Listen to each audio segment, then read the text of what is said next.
podcast in the land. From the Hill Podcast with Wayne Cartwright, Damian Green, Tanaris Goodis, David Thomas, Jennifer Murray, and Corey Williams. Sit back, relax, and let go.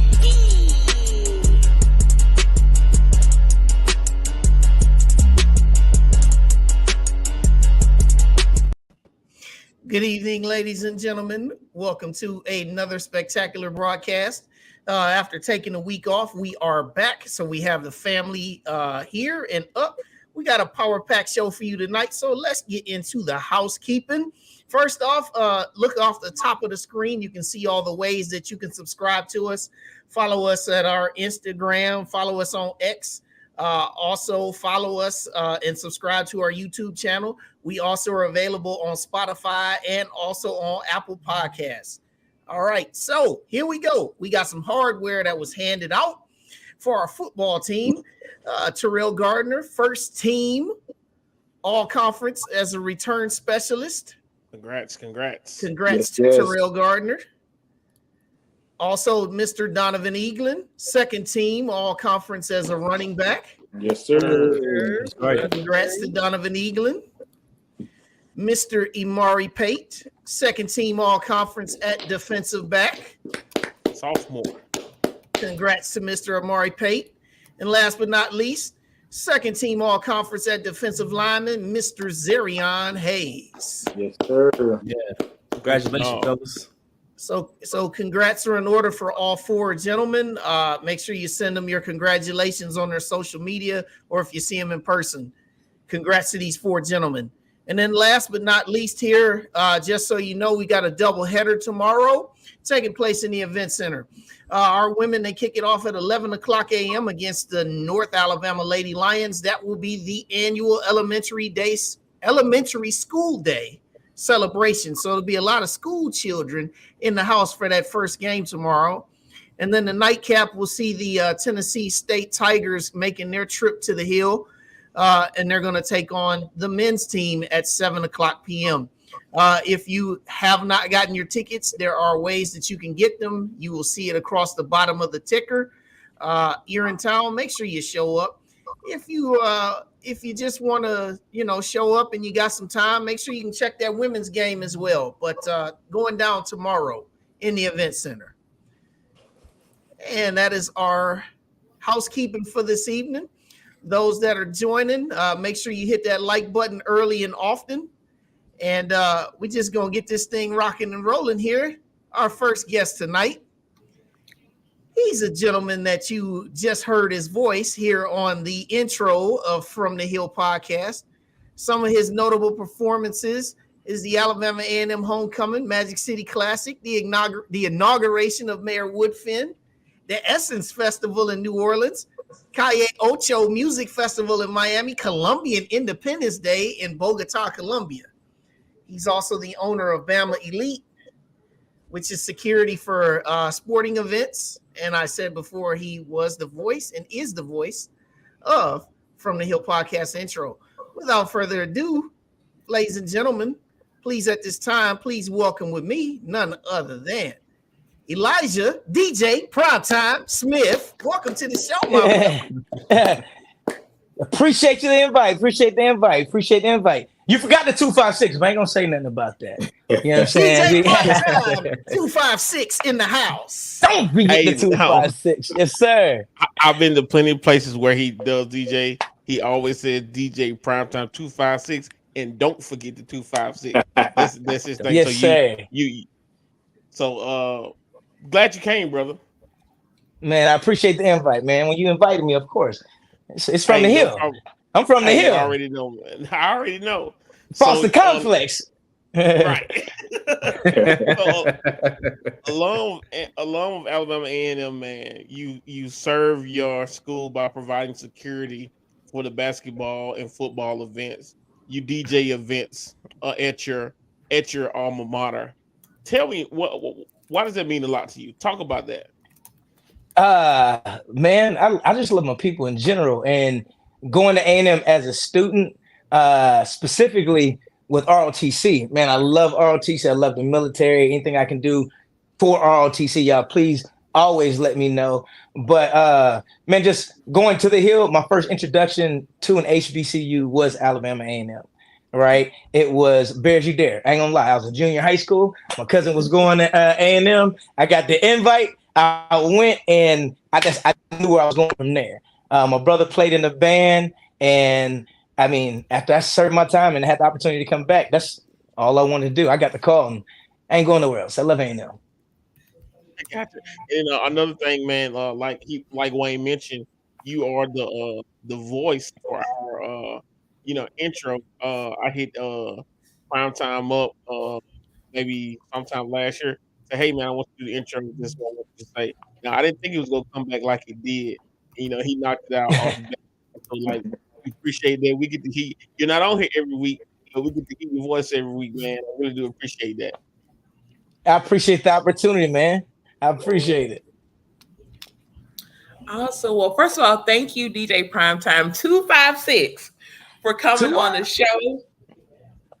Now, I hear you 256, but I'm 205 over here. I'm 205. Uh-oh. I hear you 205. But with that being said, you have DJed some major events in Birmingham. So Yes, could you walk us through what it was to DJ for events like Magic City Classic and the World Games? And what is the difference of preparing for, the World Games and Magic City Classic versus a home game at A&M? You threw a lot of questions out there. Well, DJing for the Classic is dope. DJing for a HBCU specifically, an HBCU event, let alone a Classic, is our people show out. So I've been to some of the PWI events. I love their events, but we add the extra sauce on everything. So as a DJ, that's the first time I ever got to ride in the motorcade. So when the motorcade's coming down the street after the parade and everything, I was actually one of the guys inside the motorcade getting pulled up to the Classic. So, I mean, we show out for everything that we do. So it's definitely an experience. The preparation is easy because it's our people. I grew up at A&M. I went to A&M. I did DJ events while I was at the school. So now coming back, it's still our people now throwing the events. We wind up being the old school folks there. So we still doing some of the same dances, the same tunes with a little bit of mix and being getting icy hot. And that's pretty dope to come back to your alma mater and give back in that kind of way.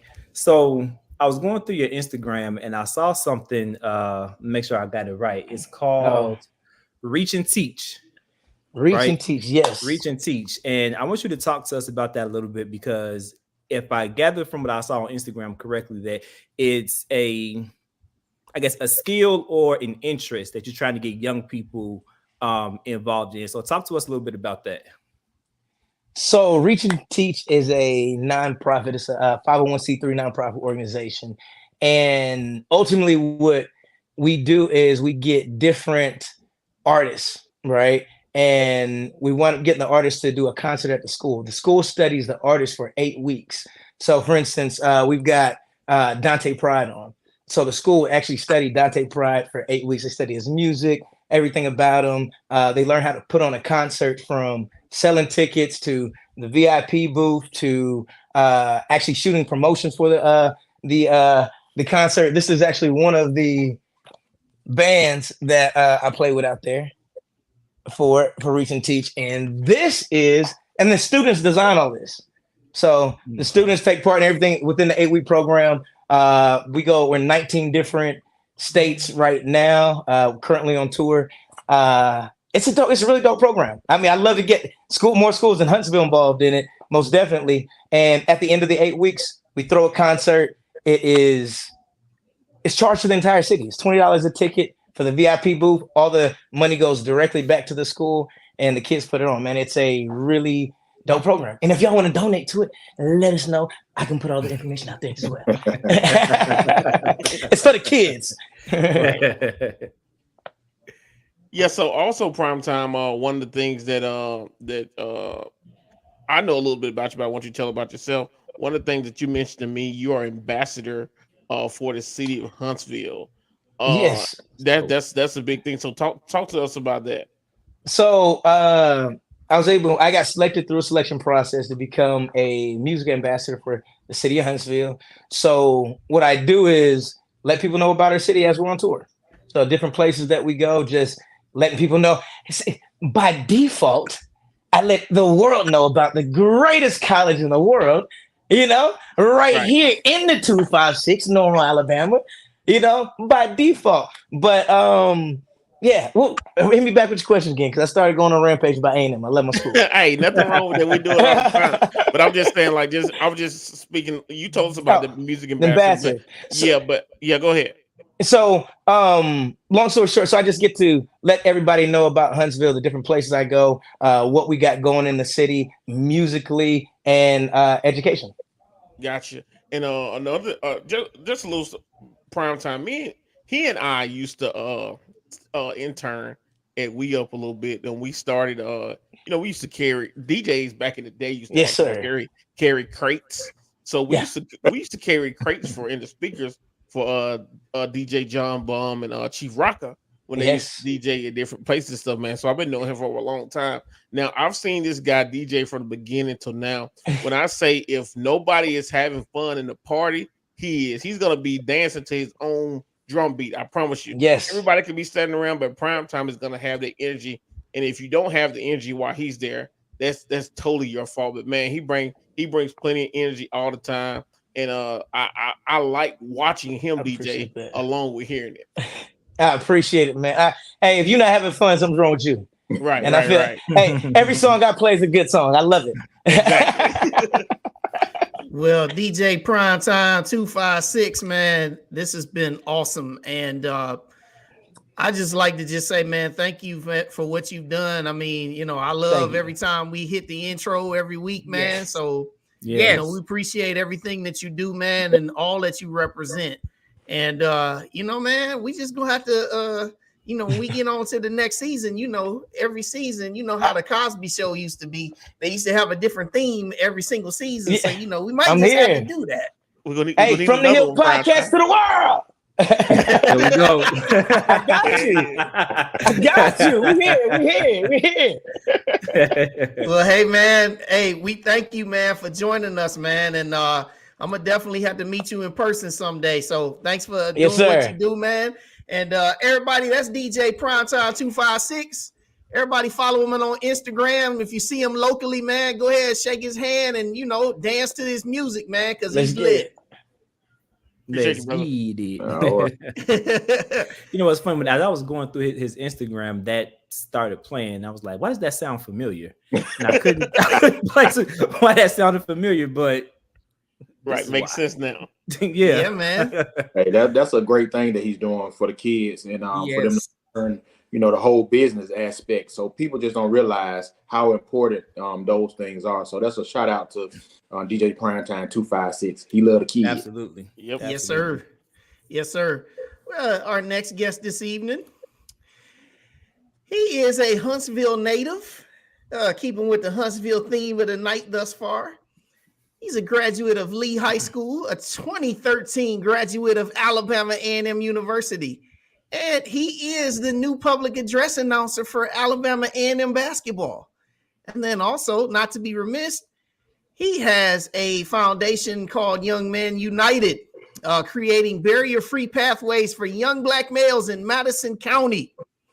So, ladies and gentlemen, at this time, please welcome Branden Gaddis. Welcome, Branden.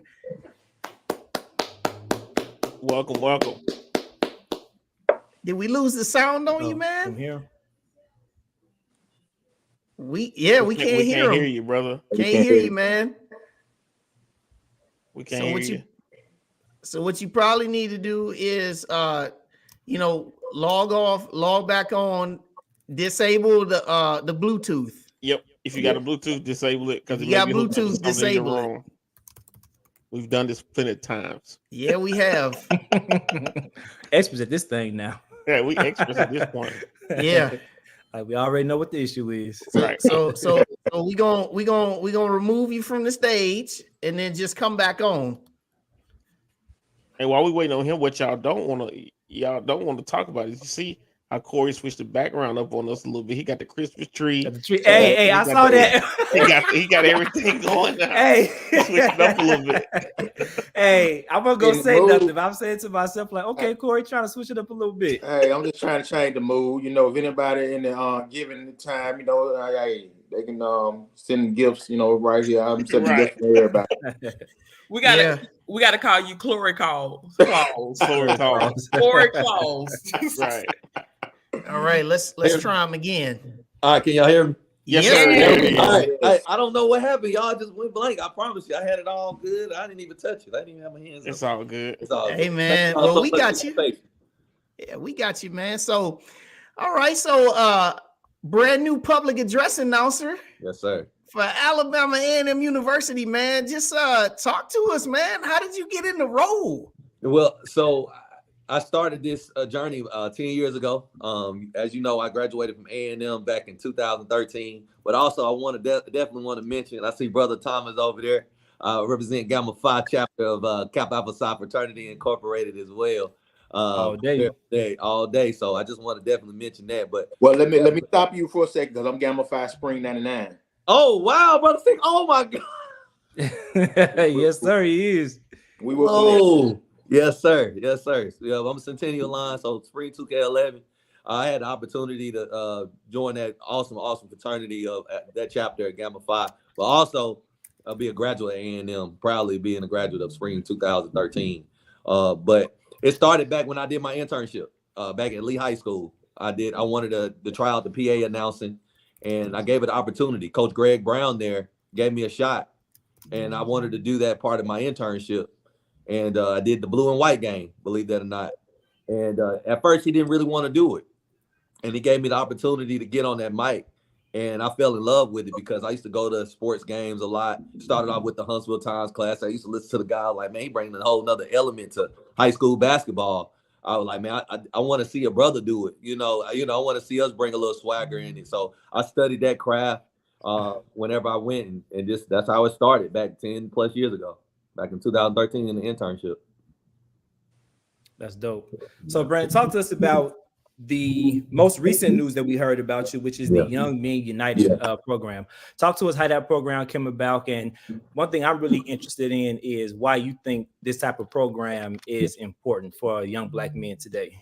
Wow. Yes, sir, Brother Thomas. That is awesome that you asked me this question. Well, the opportunity came, man. Just to be honest, man, God brought it over. It wasn't even me, man. It was one of those things where the president, CEO, Mr. Daniel Casambira, he called me about this opportunity, and I just couldn't, it met my mission. It met my purpose because I'm from North Huntsville. I am a byproduct of this area, and why not start where I grew up? And I feel like it's very important because I had a village. I had mentors like yourselves to be able to mentor me up, to get me to another place, to be able to use this platform. Because it was very odd, as you know, for somebody from Huntsville to go to A&M. And culturally, it was definitely that for me. And I'm glad that I had that opportunity. So the other great thing about it is that we want to get them to college. We want them to understand that. And I want A&M to be a big pillar of this program to bridge the gap with United Way, which is one of the biggest nonprofit entities in America. And why not partner and our university to be part of this big initiative. And the great thing about it is we were 1 out of 6 to be selected out of 1,100 United Ways. So to take in this position is not a small feat. So with your support is going to be definitely great. Grateful. Yeah, that was good. Awesome. Hey, Branden, this is DK Williams. How you doing? Yes, sir. Yes, sir. Hey, you're doing a great thing with that. On another hat that I wear, I work with at-risk youth and also vulnerable children and families and things. So we definitely need to get together on another level. Oh, most definitely. But also I want to just talk to you about what is the big difference since you started at A&M being the announcer. Just tell us about any kind of the difference and how that entails. Well, the big difference is, I mean, you got to remember, we got a remarkable event center that we have, and we got to cherish that thing. And all the fans that are watching, all the alum that is watching, y'all definitely, if you all are in the area, y'all have to check out that beautiful arena that we invested in. Let's just put it in context that we did. I want you all to celebrate what we have and what our student athletes get to have. That in itself, the arena experience is different. I have a sound team. I definitely work with Ruben Perez closely. Work alongside with Dre Laborde, Dre the drummer, he's gonna be the host throughout the game as I'm the PA. It's just working with them is going to be different. I have an earpiece in my ear. You know, I have to listen to cues that do different sponsorship reads. I even read From the Hill podcast. You know, I got to put, I put a little swag for y'all. You know, I got to put a little swag for y'all because I got to represent because y'all doing such a great work. So I want people to know when they see your name on that Jumbotron, but also you're going to have a voice that's going to definitely present it to the crowd as needed. So that's my job. I want to bring excitement. So just bringing that, just learning that aspect of it, Brother CK, is definitely what I need to do. Well, you're definitely doing a great job and very professional. So we appreciate you. Thank you, sir. Thank you. All right. Well, first of all, thank you for coming on our show. Thank you, Ms. J. Thank you, Ms. J. So I do have a question, and this is for the aspiring announcers that are watching you and watch what you do. Could you walk us through your game day preparation as you get ready to announce the game? Ooh,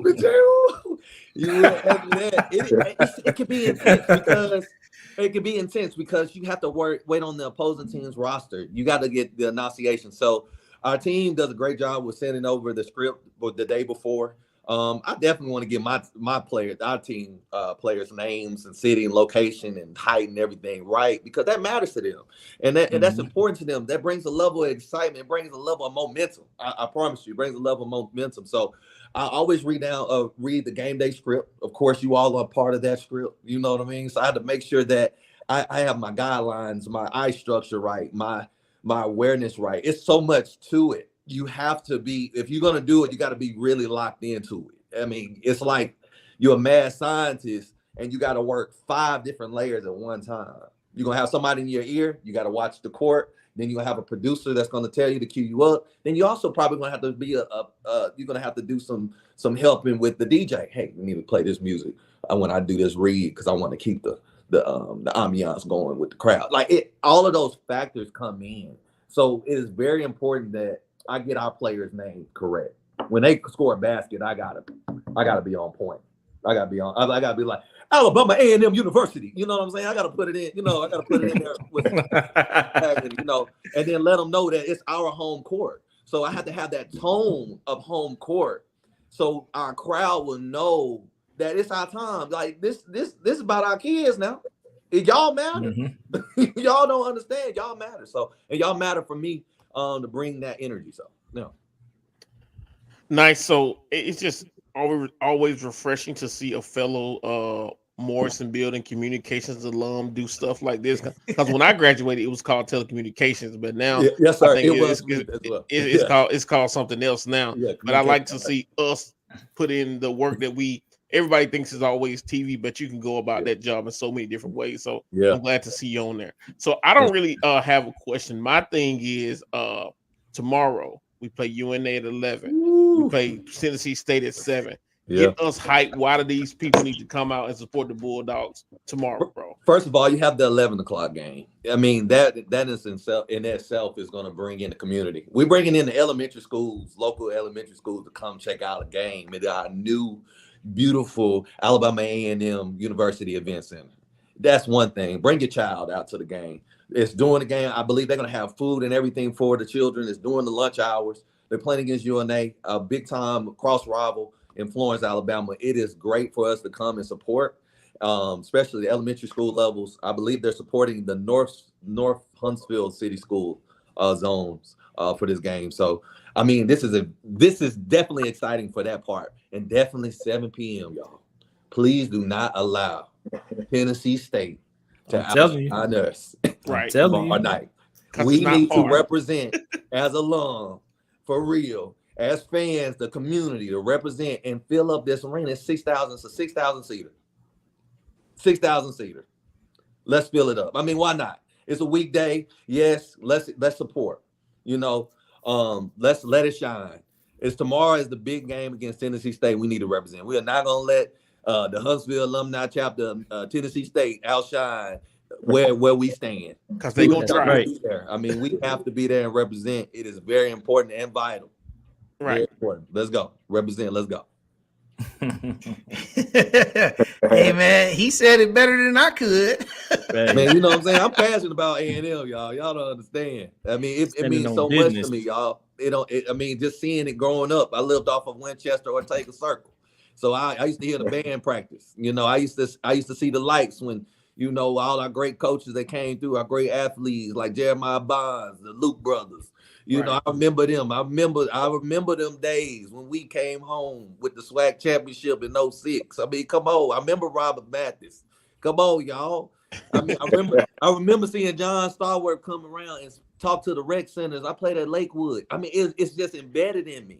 You know, it's just like it's important that we support one another like this, y'all. And I'm just happy to be a 10-year graduate of Alabama A&M now.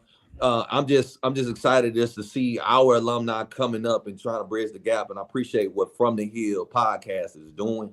Y'all are very important for our generation and for the other generations to know that we're trying to do something big, and it's for our university for the greater cause. Service is sovereignty. Man, he got Service us ready. is sovereignty. Yeah. He got us ready to play right now, man. Like we ready to play the game tonight. Hey, we ready to pass around the offering plate. Okay, all the above. I'm excited, Right. y'all. Y'all know. Listen, the doors of the arena are open. Amen. Amen. Hey, just before we get you out of here, we give you some flowers. Tim Brown wanted to make sure he said what's up to you. Proud of you, BG. Thank you. Then I'm laughing here at Jay White said, man, I said we can squeeze 7K up in there. Don't tell the fire marshal. We'll be all right. Let's go. Hey man, Branden, this is one thing that I just want to say, man, or that I want to ask is just so everybody knows, or most of everybody knows, that we had a long time PA announcer. Yes. And so now stepping into those shoes, man, like how does it feel now knowing that you're the new guy? How has it been? What kind of messages have you received? Just talk a little bit about that here in the last part of this segment with us. Well, I just want to give a special thanks to Mr. Michael Burns. He just retired. Mr. McIntosh. Thank you all for what you've all done. I remember even Mr. Ike Rooks back when I used to listen to him on the radio. Y'all paved the way. I want to definitely give those men their flowers now, because they definitely paved the way. I paid attention throughout the years as someday, like being on the mic one day. And this is nothing but a path that I just believed and I prayed for. I really did, y'all, just to be able to do this and bring a level of excitement that we deserve for our audience, for our alum to just be proud of, to bring an experience like an NBA game. I believe we got that. I think we got what it takes and the right team to do what it takes to get to the next level. So just having this position, Mr. Cartwright, man, it's just been an honor. It's real. It's something that I don't take lightly because I'm representing my university. It's the place that gave me the opportunity, the only place I applied for. And I couldn't run away, and I went to school right across the street at Lee. I mean, so to be in this position, I'm honored, and I want everybody to feel the love when I go on that mic, get on that mic as a PA, bringing that excitement, bringing those announcements, bringing those sponsorships to where they want to keep sponsoring because they have a good read and people can understand and grasp who's being presented on the Jumbotron and stuff and whatnot. So, I mean, I'm just excited in all aspects. I'm just happy. Hey, man, that's great. And So everybody, when you come to the games, make sure that you holler at Branden. Branden, you're doing great things. We appreciate you for taking the time to come out here on this show.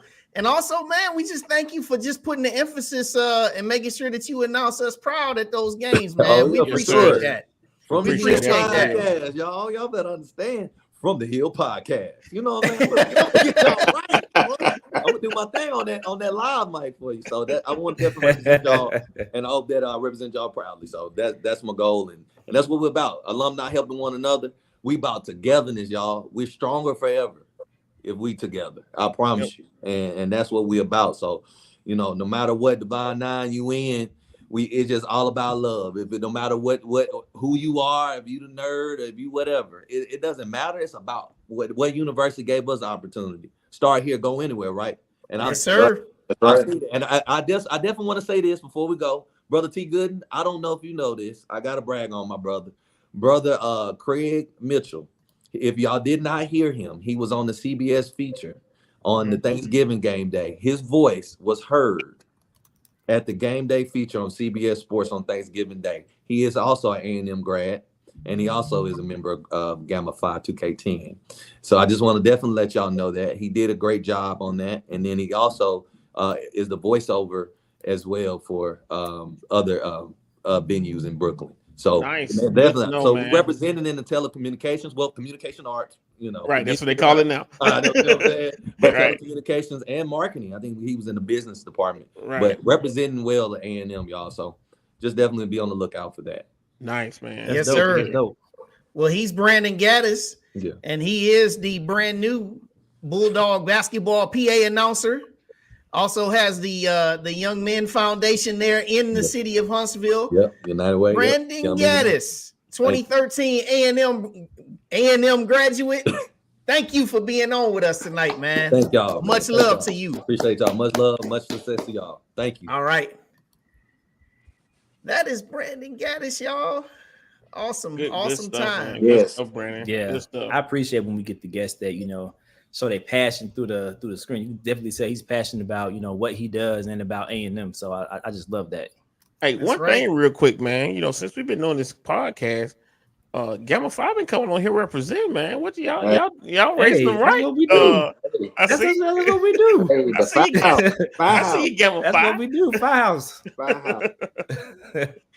Well, so we're gonna roll into our next guest tonight, and she is number 1 in your program for the Lady Bulldog basketball team.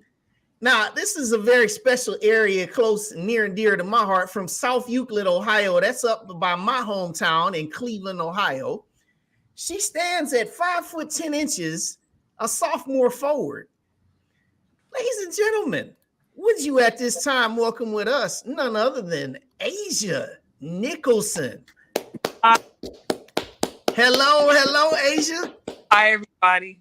Hello. Hey, how you doing? Hey. How are you? We're doing well, and it's good to see a fellow Clevelander on representing Brush High School. Yeah. And I was just talking about you when I was up there at home last weekend. I was watching the men on Friday night play at Cleveland State, and one of my cousins, she graduated with you at Brush. So I asked her on Thanksgiving Day, I said, do you remember Asia Nicholson? She said, yep. She said she played basketball and she ran track. That's a whole nother conversation because I ran track at A&M, and they need some hurdlers. Okay, yeah, I'm gonna get off of that one. I'm gonna get back into my mode, get out of recruiter, now get back into podcast hosting. All right, so Asia, now that you are as a sophomore, so just talk about just the transition from coming from Ohio, now being in Alabama. Just talk about just that whole collegiate experience coming from being away from home for probably what is your first time in life. Yeah, so the whole transition from, being up north and now I'm down south, it was just a lot for me because for one, I'm really close to my mother. So just to be 10 hours away from her, not being able to see her, and I count on her for everything, it was a lot. And then also not only that, but just having to be more independent and mature in different areas, because if I was close to home, I wouldn't have been able to mature how I did now, because I had to learn how to things that I would normally run to my mom or like family members about. I just had to learn how to do it myself. So, and then also adjusting to the weather, because it is so cold back home. But like when I came here, the heat, it got to me too. I had to adjust to the heat and the practices and the running that we had. It's like I had to get used to that heat. And then just also like just changing my whole mindset and knowing that since I'm so far out here, that like I have to learn that this is how life is going to be, like just experiencing different people, different things. And also that was the thing too, just like, you know, I was like a shy person back home. So then when I came here, I started to like open up more and like experience new people. So the experience was nice and scary at the same time, just because I'm so far from home, but it's been good so far. Nice. As you appreciate you joining, I could definitely relate to you about with the weather. You know, because I'm from Chicago, and when I got to Alabama, and that this heat was just unbearable for me. Like my entire body broke out in these red bumps, and I was freaking out. But that's another story from the day. But I wanted to know. I see that you have 4 siblings. I wanted to know if your siblings play sports, and if they do you guys have this, you know, competitive thing going on with you guys if they do play sports? Oh no, my siblings do not play sports, but Not at all. growing up, they did. I have 4 brothers, so they were into like football and basketball. But after like getting older, I ended up being the only one who stayed like an athlete. Okay. And then I got one more question for you. So I asked all the athletes this when they come on the show. I got to know, what is your game to music, your game to routine, ritual, whatever it is that you do that get you locked into game day, each game day, basically. Okay, so I like to, well, for my game day music, I like to listen to old school music. So I have a playlist, and it's like full of like R&B, old school, hip hop, all type of old school music, because I love like old school music. And then like to eat, well, for my game day ritual, I drink prune juice. And everybody nasty, but like, Prune juice. Oh wow.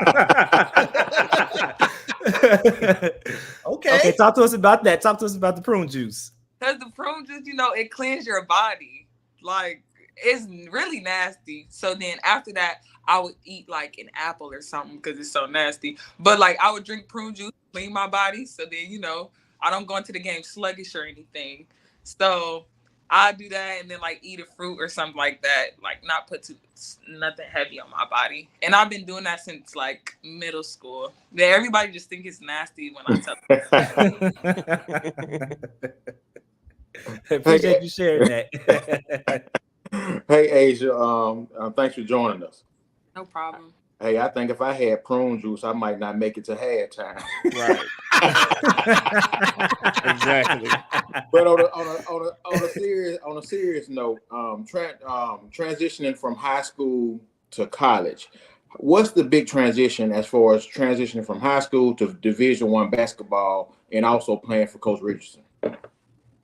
Okay, so for that transition, like it's the running. It's the running. It's like everything is running. So like the whole preseason, like to get in shape, we had to do a lot of conditioning. So we were running on the track.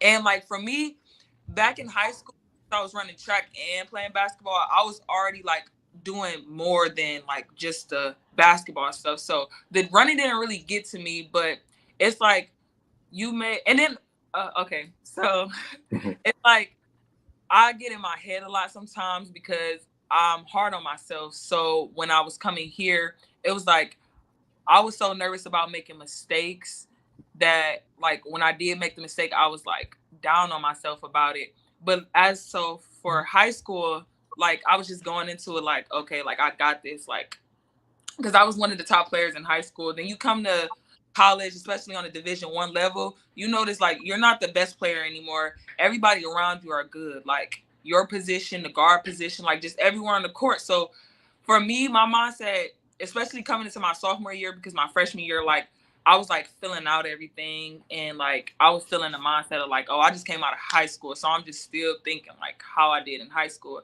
So I just realized I had to change that. So now it's like my mindset is to like push myself, like just go out there and be the best person I can be. It's not about who I'm on the court with, because at the end of the day, that's the team. It's about like going on the court, working my hardest, trying to be the hardest worker out there, being better than I was the day before. And especially like playing for Coach Richards, like she's really a tough coach. She's gonna push everybody to be the best player that they can be. So like when she sees that I'm just like not going my hardest, she's gonna call me out about it, just like she would do anybody else. And that's the type of coach like I like. I like a coach that'll just push me and not like praise me like if I'm doing good, but like just to tell me like just keep doing that, keep getting better, keep moving forward from there. Like just work on the small things so you can like reach your potential.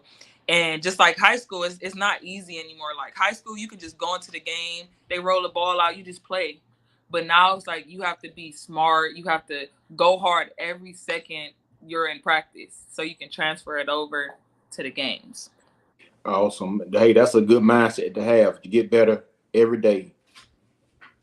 Nice, nice. Well, first of all, Asia, thank you for coming on our show. So excited about this season that y'all are in and getting into conference play. So the question I do have for you is this. Who is your basketball role model and who do you pattern your game after, whether it's a Bulldog or someone professional? Dennis Rodman. And I say him because like just watching his game, he's like such an electric, he was like really an electric player.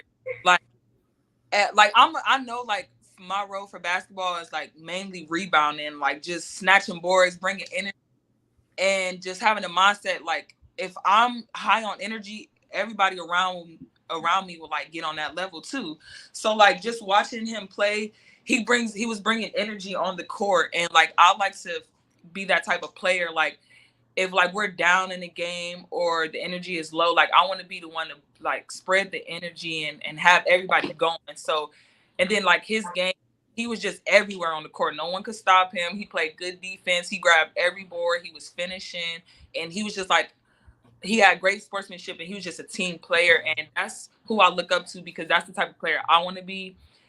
And I want to be the person that like, when I'm on the court, like my presence is like known, not even from scoring, but like just like playing defense, just getting the boards, like the boards that really count too, especially when the game's like real close. Like my role model. I have a couple of questions. The first question that I have is earlier you mentioned this is the old school. Now, your old school, all of us are late 30s, mid 40s. Your old school may not be different from our new school. You might be telling us saying old school and we think it's not old school. So when you say old school, what music are you referring to? Good question, T. You better not be talking about Nelly and Dilemma because that when I was at A&M. For the most part, I love Tupac. So I have all his songs. Okay. Maxwell, Keith Sweat. I mostly just like listen to Tupac, but like I add on, other like, and I Keith Sweat too. Them the main two, and then the playlist just like scrambles itself. So, but I do know old because my mom. I used to wake up in the morning and my mom was blasting old school music while she was cleaning up. Wait, she was serious about that one. Did you see the hand? Right, yeah. She did the hand. Hey, so you was ready for that one. You say because my nephew is 24, and what he says is old school is not old school. Like, bruh, that's not old school. My second question is, you guys have an impressive home winning streak. Do you guys think about that when you play? You just go out there and just do whatever. Are you playing to protect home, or you just playing and you know and don't think about it at all? Yeah, we actually, before our last home game, we were literally talking about like how we haven't lost at home. So before we played in our home game last time, we were talking about like we have to defend our like the streak we have going. So even when we were down 13, 14 points, and we were still like, yeah, we're gonna win this game. We're gonna come back. No matter how much we were down, we still had the mindset of coming back, protecting the home court. So I think that's what kept us going too, like just to know that we was on a streak and we haven't lost. And then it's also our mindset for tomorrow too, because we play at 11 o'clock in the morning, and that's our earliest game this year.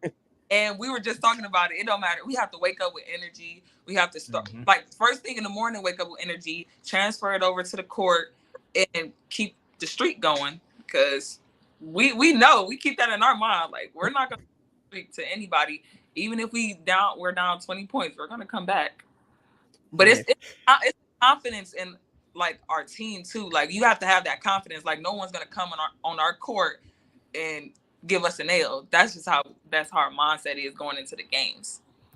Nice. Yeah, I love that. And love that. You know, we're gonna, and as we progress through the season, we're gonna talk to, you know, more of the players on your team. So just keep this in mind when I ask you this next question here.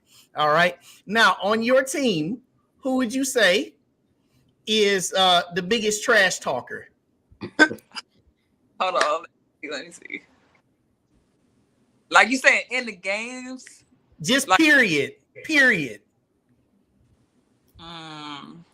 Hold on. Even if you're playing spades. Yeah, I mean, it could be all bowling. It don't matter. Who on the team talk trash? Well, she liked Dennis Rodman, so she could be it. Right. Yeah, it might be. Right. Hey, when she said she liked Dennis Rodman, I knew she was gonna say she listened to Tupac. It just goes hand in hand. But since we on Tupac though, what is your favorite Tupac song? Thug's Mansion. Okay. Oh yeah. Oh yeah. Right. You can DJ in my car. Yes. All right. But we're not gonna let you get off the hook though about this trash talking question. Right, exactly. Okay. I would say Chanel Mitchell. Okay. All right, Chanel Mitchell. All right, Chanel. When we talk to you, we'll remember that one. Right. Let's see what you say, Chanel. Okay, now who on the team tells all the jokes, just keeps everything light?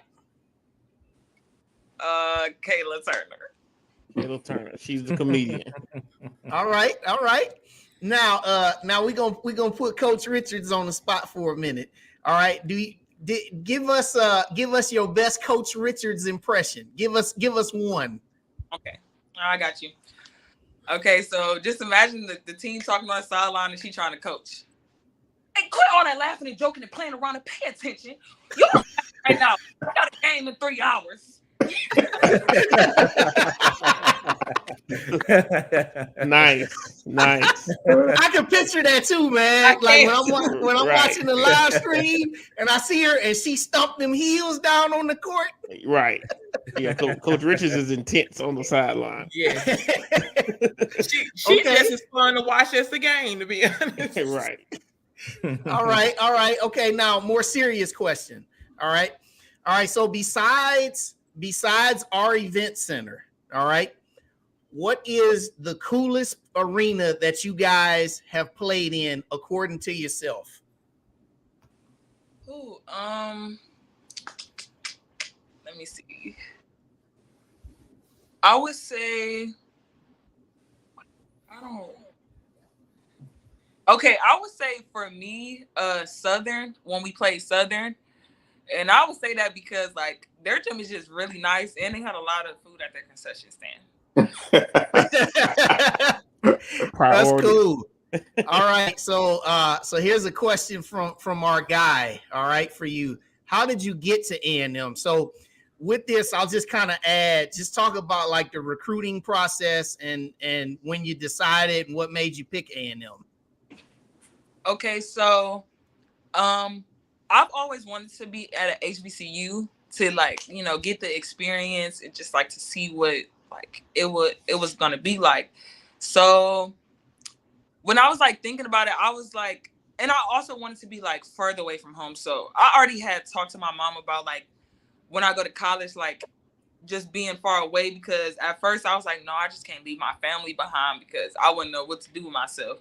But then I'm like, my mom was just like, we had to talk, and she's just like, you have to learn how to like be without me or like be without your family, because that's when you get older, you're gonna, you know, be on your own anyway. So that was part of it too. And I was just like, if I give it a chance, like how is it gonna be? Because I wouldn't know unless I went and experienced it. So that was most of the part, just like becoming more independent and going to a HBCU.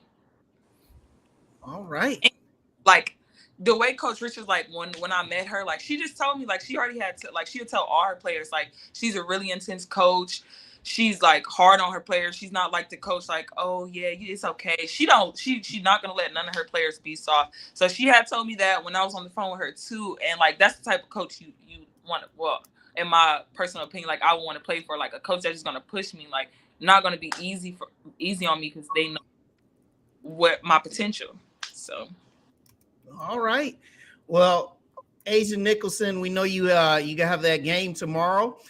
So you can catch Asia and her fellow Lady Bulldogs tomorrow morning, 11 a.m. for the elementary school day game against North Alabama. And she's number 1 in your program, sophomore forward from South Euclid, Ohio. That's in the Cleveland area. Had to say that one more time. So, Asia, thank you so much for joining us. God bless you. Good luck to you on the rest of the season. And we will definitely be seeing you out there on that court. Thank y'all for having me too. Hey, our pleasure. All right.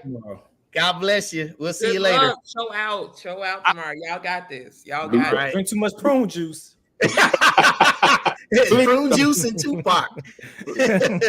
All right, Asia. We'll see you. See you. Awesome stuff. Man, I love her energy. I love it. Hey, so what I'm gonna do start next week, my pregame drink is gonna be prune juice, cup full of prune juice instead of water, and we're gonna see how it works. Make sure I ain't sitting next to you. Right. All right, so we have 2 more segments here on the show tonight. So this is Dave and Jen. I created a couple of slides here. I know that we talked about having videos, but some things happened, but I was able to come up with a couple of things. So first off, go ahead, Jen and Dave, y'all take it away. Okay. So if you guys don't know, everybody should know, because this was everywhere, from all over social media, CNN, the internet, everywhere, that, excuse me, our Marching Maroon and White Band participated in the 97th Macy's Thanksgiving Day Parade. They led the parade, and I'm pretty sure everybody also saw all the controversy that was going on social media about which HBCU band led this parade first. And through all the receipts from other schools, A&M was the first HBCU band to lead this parade. But looking at, all the band members posting their pictures on social media, the band staff posting on social media, these kids had an amazing time. And that's thanks to all their hard efforts with all the tours and the ballad bands they did to raise the money for this, all the fundraising endeavors Bulldog Nation participated in to get this band there. They raised over $500,000 to get to New York. And not only did they participate in the parade, but the Divas also opened up for the Rockettes, and that was a great experience for them. And they just, toured Harlem, I believe, which was an eye-opening experience for a lot of them. And I just think it was a great opportunity for the band to participate in this event. I mentioned to you guys before that when I was in the band, we went to Pasadena, California for the Rose Bowl parade, and we led that parade. And so that's why, for me personally, I was so invested on helping the band get there, because I know how that experience was for me. Being from Chicago, the only place that I ever visited or I came to outside of Chicago was Alabama. So going to California, that was big. And some of those kids might have that same experience. So I just want to give a big shout out to the band.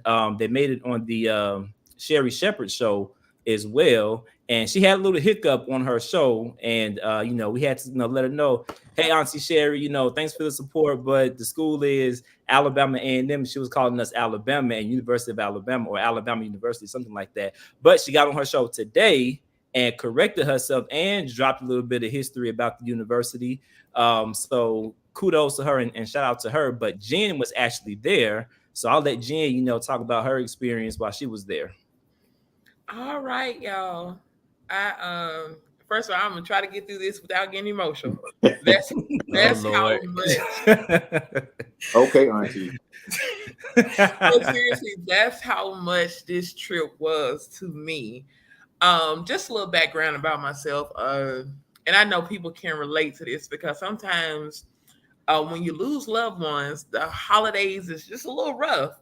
So Thanksgiving is rough for me because 7 years ago, like an hour before Thanksgiving, I lost my grandma, and 2 years ago, I lost my cousin the day after Thanksgiving. So it's just a little rough. But I can honestly say, with this trip, this was the best Thanksgiving I had in a long time, and I want to thank A&M, the Marching Maroon and White, for making that happen. I want to thank my own family who made the trip with me, and we turned into a family reunion. So, with that being said, the trip was more than I imagined as a spectator. First of all, when we get on the plane, before I flew out of Atlanta, getting on the plane, this man was like, "You going to see the parade, ain't it?" So, so I couldn't even get to my seat good without people just knowing that the Bulldogs are going to New York. When we get there, my family and I did some sightseeing, and this is no exaggeration. Literally everywhere that we went, there was a group of Bulldogs, whether it was Macy's, whether it was just walking down Broadway, or going to this store, going to that store. We ran into Bulldogs. We even ran into Bulldogs at Five Below. So it was just like, it was like, I just want to shout out, when I say A&M supported our band, and I'm saying our band because they really represented everything that Alabama A&M is, and everything that Dr. William Hooper Council wanted, and in his dream, the band did that. So y'all, when I say, if y'all see a band member, just staff member, clap them up, because they just made us so proud. So just walking through the city, just seeing Bulldogs everywhere. The day of the parade, we got out there so early. I barely could sleep. I woke up before my alarm, and my hotel was like right in the heart of Times Square, so it wasn't any time for me to get to the route. Ran into a group of Bulldogs, and we're doing chants at 6 o'clock in the morning on the parade route. So we get there, and we're there hours before the parade gets to us. So I see this, like, I hear the sirens, but I hear the drums before I really hear the sirens. And so I want to make sure I reiterate, when I say A&M led the band, it literally was sirens band. Like, sirens band. That was it. They led the parade. So I was so excited. It was such a rush of emotion. And just to see, like, how good the band looked. The Divas was Diva Ing, Fabulous Flags. Like, Fabulous Flags looked amazing. Drum majors was on point. Band members, like, our band staff looked awesome. Like, I have no complaints. I have no complaints at all. It was just like, it was so surreal. And then just to see, one of my favorite floats in the parade is Tom Turkey. I'm old school. I love Tom Turkey, and just to see our band and Tom, like, literally bring in Tom Turkey, which is really the icon of the parade, it was awesome. And then after the parade, we will walk around my family and I, we walked around the city doing some more sightseeing. I can't even tell you how many people saw my A&M apparel and they was like, "Oh my goodness, Alabama A&M showed out. Oh my goodness, Alabama A&M did this.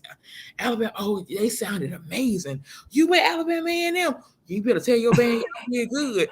Like literally, we could Central Park, Fifth Avenue, this restaurant. It was literally, if you had on A&M gear, and I'm pretty sure people that was also there in the city, you can attest to this. If you had on A&M gear, they treated you like a celebrity because of how well the band did. So, hats off, kudos. I know I recorded video of it, but I hollered so much in the video, it wasn't no good. So, I'm so proud. I am proud. I don't think I can get any more prouder, but I'm gonna watch some more clips until I get more prouder, so I can be more prouder than what I am today. I know that's poor grammar, but that's just how I feel. Shout out to the marching maroon and white. Y'all did that. Y'all did it. Awesome. Hey, That's some I awesome just stuff. wanted to add from a different perspective of sitting at home and watching on the tube. Like you think you were proud in person. I don't know if you could get any prouder than me being at home. You actually got to see it. You actually probably, sometimes at home you have a better view than people actually there because you see it, you see them coming and stuff. So I was very excited, man, just to give you guys, thank you guys, man. Over when we posted clips on Instagram and Facebook between From the Hill Podcast, Instagram, From the Hill Podcast, Facebook, my personal Facebook page, that video those videos from the parade have been shared like almost 10,000 times. So and 28.3 million people watched it on TV. So we man, that was a good look for the university, and you can't take anything away from the kids that I hate to say kids because they're not, the young adults that actually performed. They represented the university very well, even in these HBCU groups. People saying, and I'm one of my friends. She goes to Alabama State. She said, "I can't lie, y'all did a good job." Then she gave me the middle finger because she said, "I don't want you to think I'm with A&M though." So, but people actually like everybody liked it, and they said that they represented with so much class. So, good job, young adults. Good job, Dr. Wright. Good job, all his assistants. There's so many people I can't name it. Good job with everybody, man.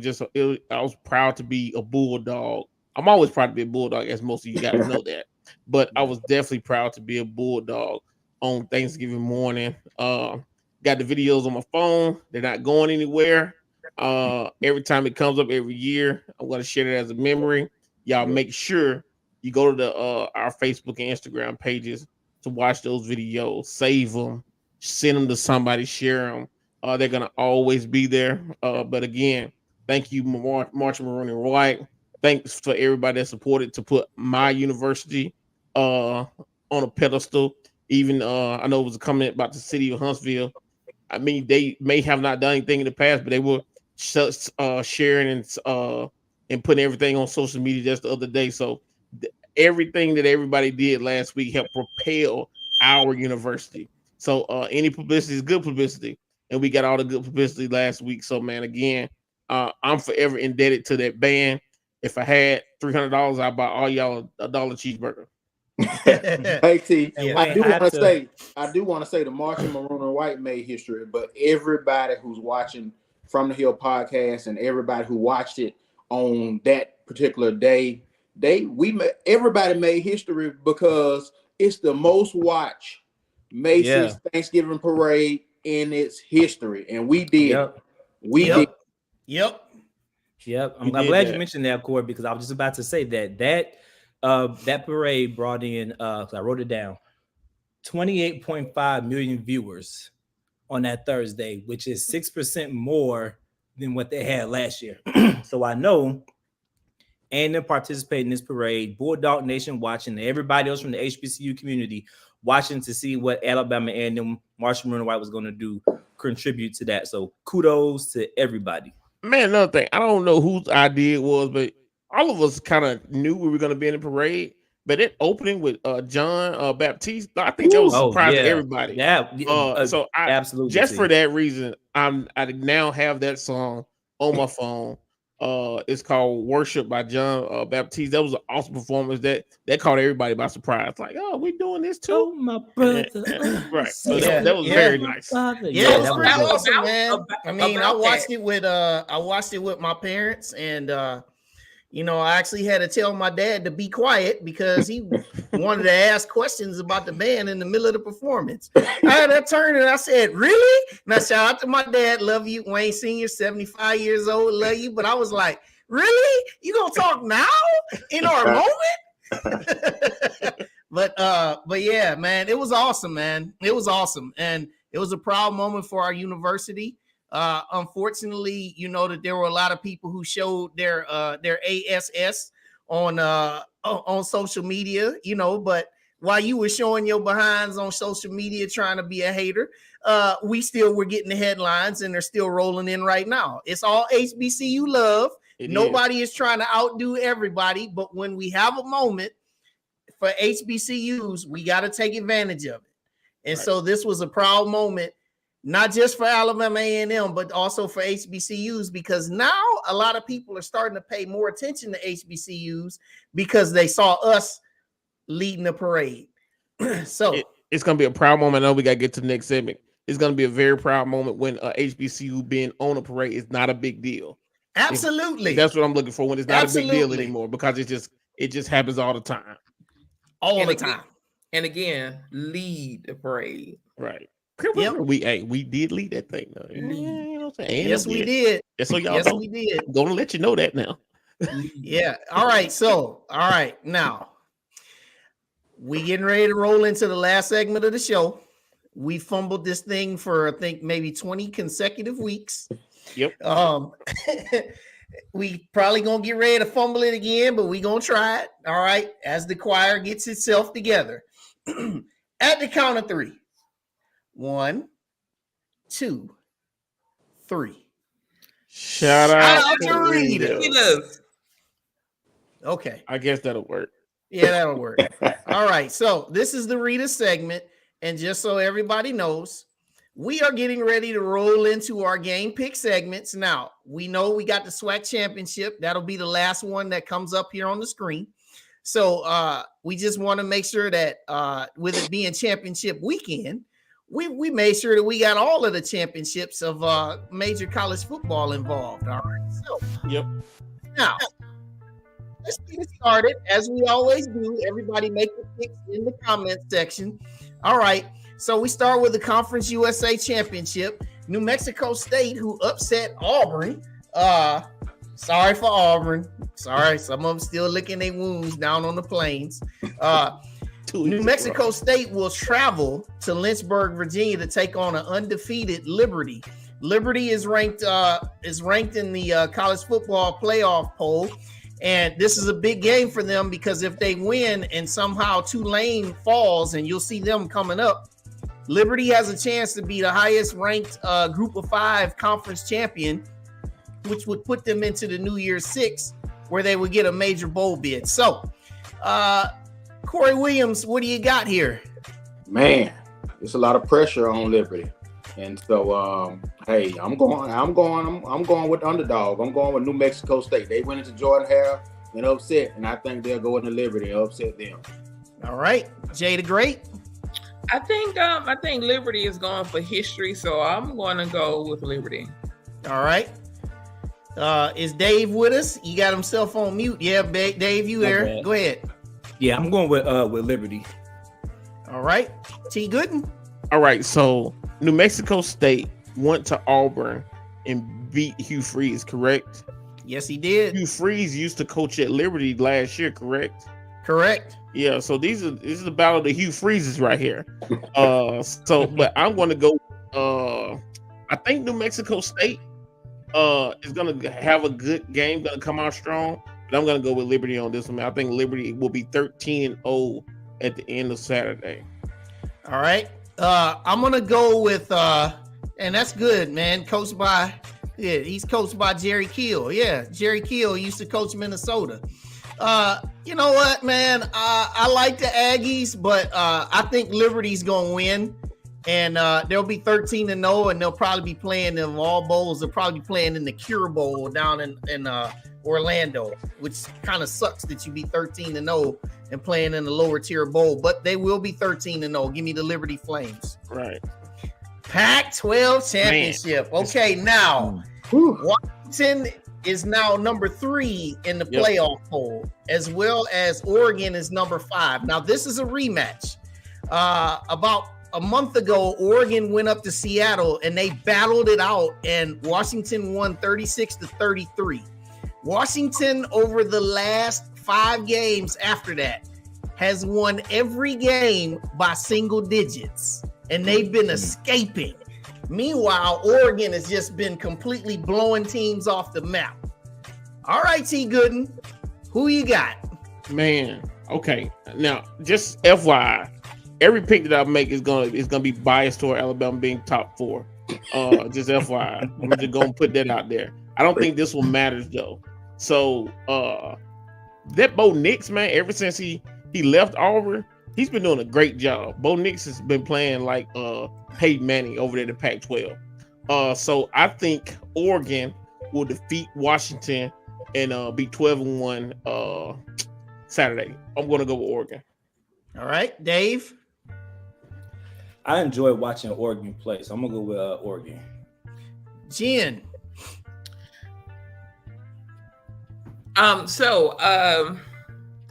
I caught some of the Washington State game. That's actually one of my favorite rivalries to watch every year. With that being said, I think Oregon by a lot.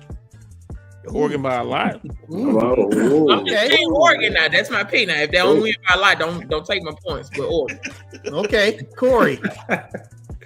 Hey, you got 2 Heisman Trophy winners. Heisman Trophy candidates going against each other. But in rematches, normally the first team that lose, they win the second time. So I think Oregon will win in the rematch and go to the college football playoffs.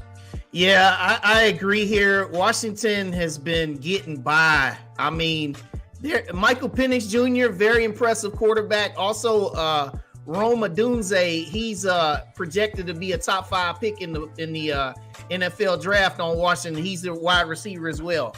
But I like Bo Nix and Dan Lanning with that defense. Give me Oregon, and Oregon will get in the playoff. That game is Friday night in Vegas. Oh, it's Friday. Friday night in Vegas on ABC. When I tell you I got my chips ready. All right, SEC championship.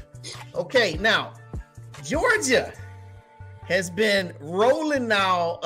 They have not lost a game in 3 seasons. 3 whole seasons. 3 whole seasons. That's a long time. And Alabama coming in, let's just say it like it is. They needed a flat-out miracle to escape Auburn.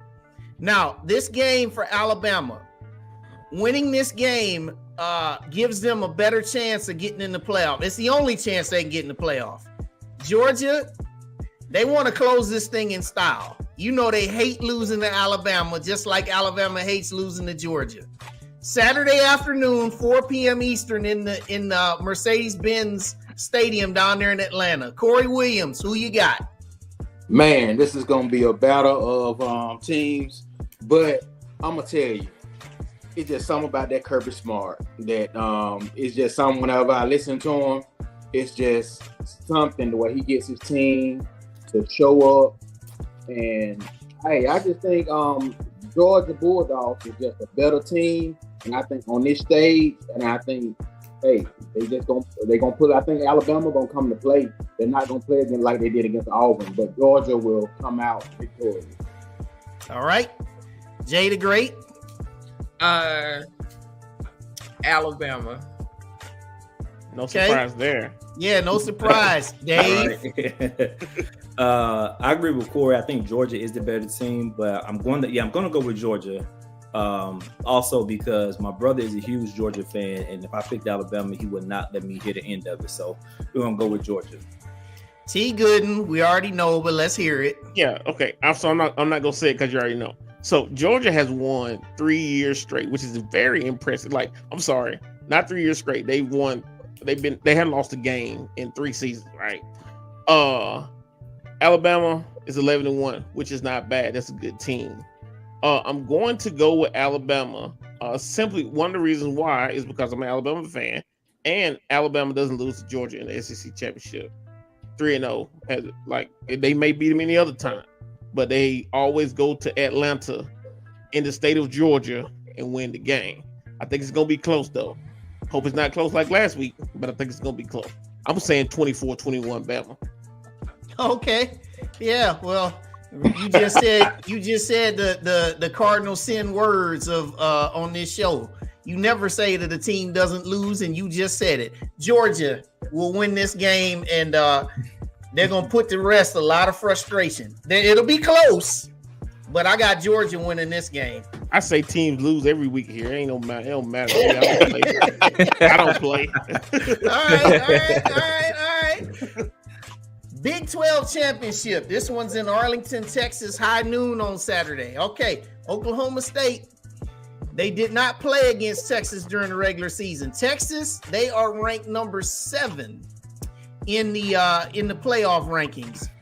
They need to win this game, and they need a little bit of help to get in the playoff. All right, T. Gooden, who you got? Texas gonna beat Oklahoma State like a drum. Okay, Dave. Texas. Jen. Well, Oklahoma State's coach went viral a few years ago for saying, "I'm a man, I'm 40." Well, Texas might mess around and beat them by 40 points. Texas. Oh, wow. Okay, Corey. Hey, I think for this game, big game, I think Sarkisian going to have Texas ready, and I think Texas will win, and they will be the 4th team that make it to the playoffs. Okay, I'm getting ready to mess all y'all up. Oklahoma State, the Cowboys, in a upset, winning by about 3 points.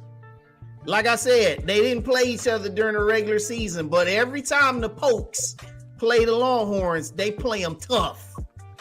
And this is the last time that they're going to play because they're no longer going to be in the same conference. Oklahoma State sent Oklahoma out with a loss, and they're going to send Texas out of the conference with a loss. Oklahoma State. Next, the American, the aforementioned Tulane Green Wave. If they win this game, they will get in the New Year's Six for the 2nd consecutive year. Remember, last year they upset USC in the Cotton Bowl. So they need to win this game against the upstart SMU Mustangs. All right, this game is in New Orleans at Yeoman Stadium. Corey Williams. Hey, I'm picking Tulane at home. All right, Jen. I've actually attended games with SMU fans as well as Tulane fans, and those are some of the most fun fan bases in college football. But nothing is going to beat Tulane at home. Go with Tulane. Dave. I'm gonna follow my 2 counterparts here. I'm gonna go with Tulane. T. Well, SMU stands for Southern Methodist University, and they're gonna need Jesus to come down to Tulane to win. I'm gonna go with Tulane as well. Yeah, I got Tulane. I think Willie Fritz has done a wonderful job down there, and I think he's gonna get him a bigger job after this game. So I like Tulane. They'll get to the New Year's Six again. Big Ten championship. All right, Michigan. We know ho hum. Another 12-0 season. Taking on Iowa, whose offense is just absolutely awful. But Iowa does have a top 5 in the country defense. All right, Michigan got to win to go to the playoff. This game's in Indianapolis, Saturday night on Fox. T. Gooden, who you got? Now, I'm going to pick Michigan to win this game, but I've seen stranger things happen. Like you said, Iowa has that top 5 defense in the country. We'll see if that helps out on Saturday, but I'm gonna go with Michigan to win though. All right, Dave. I'm gonna go with Michigan also for the win. Jen. I'm going with Michigan, but I would not be shocked if Iowa wins. But Michigan. Corey. Hey, Jim Harbaugh, Michigan versus everybody. Hey, Yep. they on a mission. You can't say Michigan versus everybody. You know you'll get Never mind. Hey, that's the mentality. Hey, that's the mentality the team taking. So hey, Right. I think they bought into that.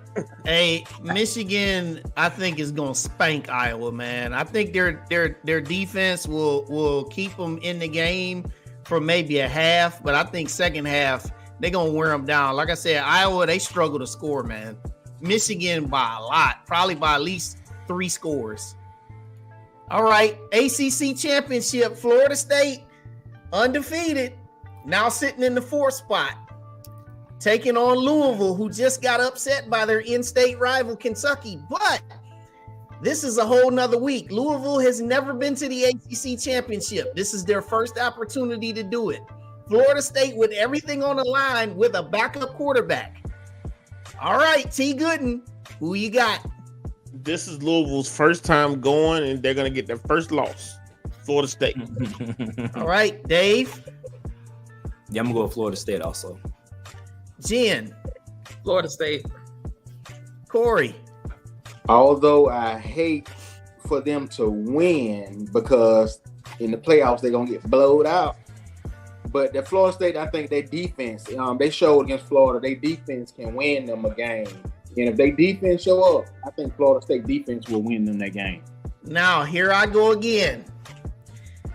I got the Louisville Cardinals winning this game. And the reason why is because Florida State with that backup quarterback, Tate Rodemaker, struggled at Florida. All right.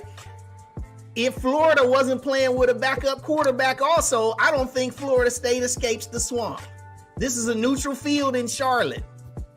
Louisville has nothing to lose but the Orange Bowl to gain. And I expect Louisville to be the team that pulls this upset and keeps Florida State out of the playoff. Cardinals. I hope you're right, Wayne. Me too. I hope so too. Hey, Ronald Hunt, he agrees. Look at, he says, but Louisville is not to be taken lightly. Telling you, man, a team that got nothing to lose. Okay, now last but not least. Keep that same energy right here at Prairie View. They ain't got nothing to lose. I want you to keep that same energy when you make your pick. You know, Exactly. now my mama ain't energy. Mama ain't raising no food now. All right. So now listen here. All of us are picking Florida A&M. Okay.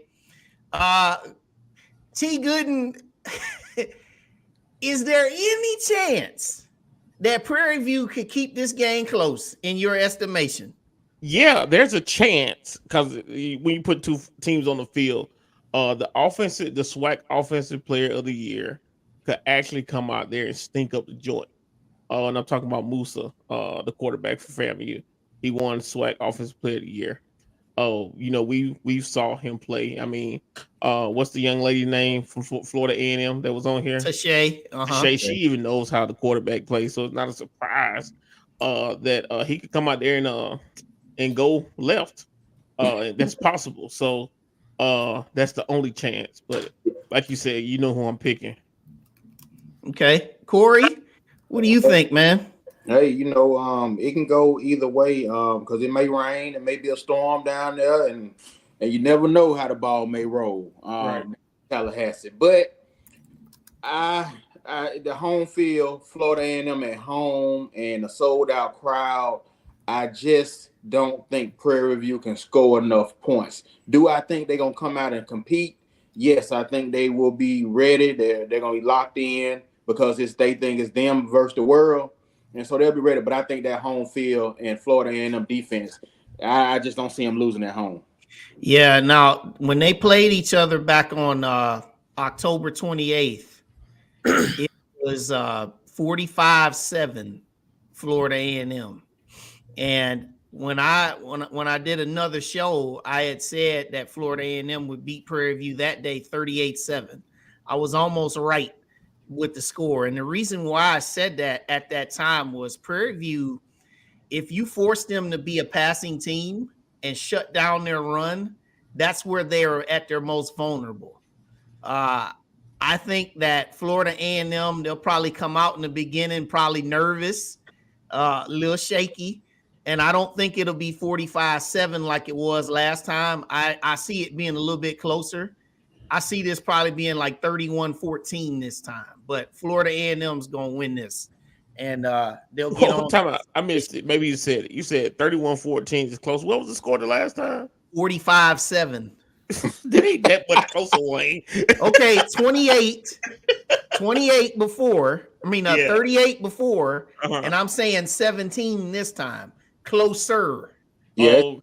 I got you. I think three touchdowns closer this time. I think it's gonna be closer. I think it's gonna be closer. I think it's gonna be like 31-14. But yeah, last time it was 45-7. They pounded them boys. And they played. You said they played in FAMU, right? Yeah. So they're making a return match to Tallahassee, and it's kind of funny. You know, look at this. PV is gonna shock the SWAC. Okay, so great. My question is, does the playing the team second, that rule doesn't apply here? Oh no. Hey, they playing in Tallahassee. It ain't no neutral field. I'm just saying. And the talent levels are still the same talent levels, man. Look at he said, as opposed to a beatdown. Listen. Yeah, whipped. They're gonna get whipped. Now I will say this. I don't want to discount PV because they earn their spot as well. But if it's supposed to rain into Tallahassee on Saturday, there's going back and forth on the weather. If it does rain, I think PV will close the gap. But it will still be a gap. It's gonna still be a gap.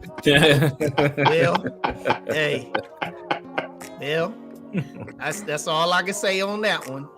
So, all right. So this brings us down here to the conclusion of this week's show. So first off, I want to say a shout out to DJ Primetime 256. Thank you for joining us. Also, our new PA announcer for basketball games, Mr. Branden Gaddis. And then also Asia Nicholson from our Lady Bulldog basketball team. She joined us as well.